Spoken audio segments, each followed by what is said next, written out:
Para facilitar o trabalho de edição de um projeto, esta versão do AutoCAD apresenta melhorias nos comandos que insere chanfros, arredondamentos, entre outros comandos de edição. Vejamos essas melhorias. Nesta nova versão do AutoCAD, conseguimos ter uma prévia da aplicação dos comandos chamfer e fillet antes mesmo de eles serem aplicados. Além disso, podemos aplicar estes comandos em splines, geometrias que antes não eram suportadas. Uma nova ferramenta foi adicionada, a Blend. Com ela, conseguimos fazer uniões entre duas entidades com transições mais suaves entre elas. Começaremos falando aqui então dos comandos chamfer e fillet, que inserem chanfros e arredondamentos em uma geometria. Começaremos então pelo comando chamfer.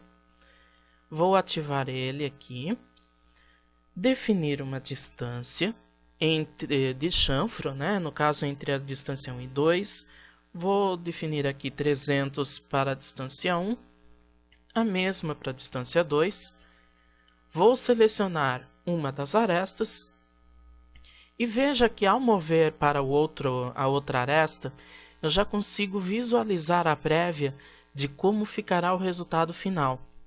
Eu posso fazer tanto aqui como aqui. E veja que eu já tenho a prévia. Se está de acordo com o que eu quero aqui, clico no outro lado e o comando é aplicado. A mesma coisa vai acontecer com o fillet. Seleciono ele, defino o raio de arredondamento que eu quero aqui, confirmo com Enter, seleciono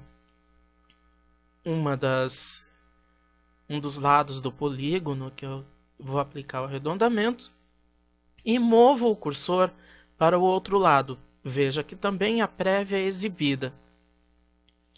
Para aplicar, clico sobre ele e o arco é aplicado.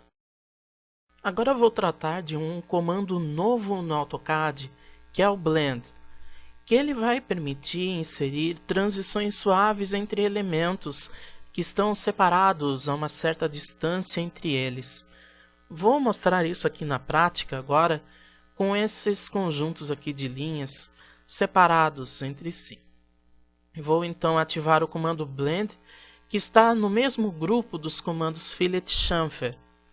Então eu vou ativar ele, selecionar um elemento e veja que ao mover o cursor para o outro elemento, uma prévia da curva, que será criada entre os elementos, já é exibida. Essa curva ela apresenta uma transição suave, ou seja, tangente entre os elementos. Para aplicar então daí o comando, basta eu simplesmente clicar sobre o outro elemento e a curva é criada. Vou aplicar novamente esse mesmo comando entre esta reta e essa spline para verem como fica também suave a transição entre estes elementos. Então eu seleciono a primeira linha e aqui a mesma coisa. Ao mover o cursor para o outro elemento, uma prévia é exibida, clico sobre ele e a transição é aplicada.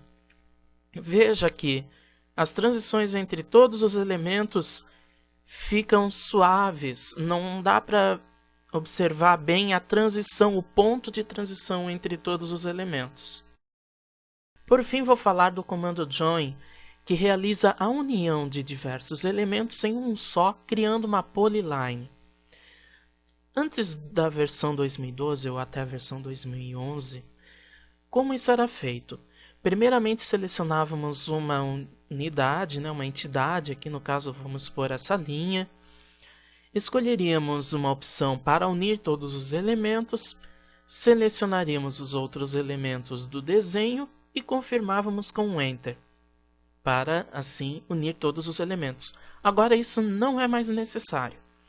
Vou então chamar aqui o comando Join, confirmo, vou selecionar todos os elementos aqui que eu quero unir, no caso esses essas 4 linhas que estão separadas e confirmo com Enter.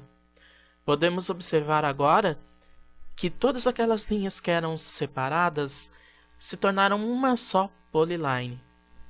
Agora então está bem mais rápido aplicar o comando Join e bem mais intuitivo. Como vimos, a versão 2012 do AutoCAD apresenta inúmeras novidades referentes aos comandos de edição, que tornam o desenvolvimento do projeto bem mais rápido, prático. Agora podemos pré-visualizar o resultado da aplicação de um comando de edição sem a necessidade de aplicá-lo. Então isso tudo vai dar uma agilidade no desenvolvimento de um projeto que antes nós não teríamos.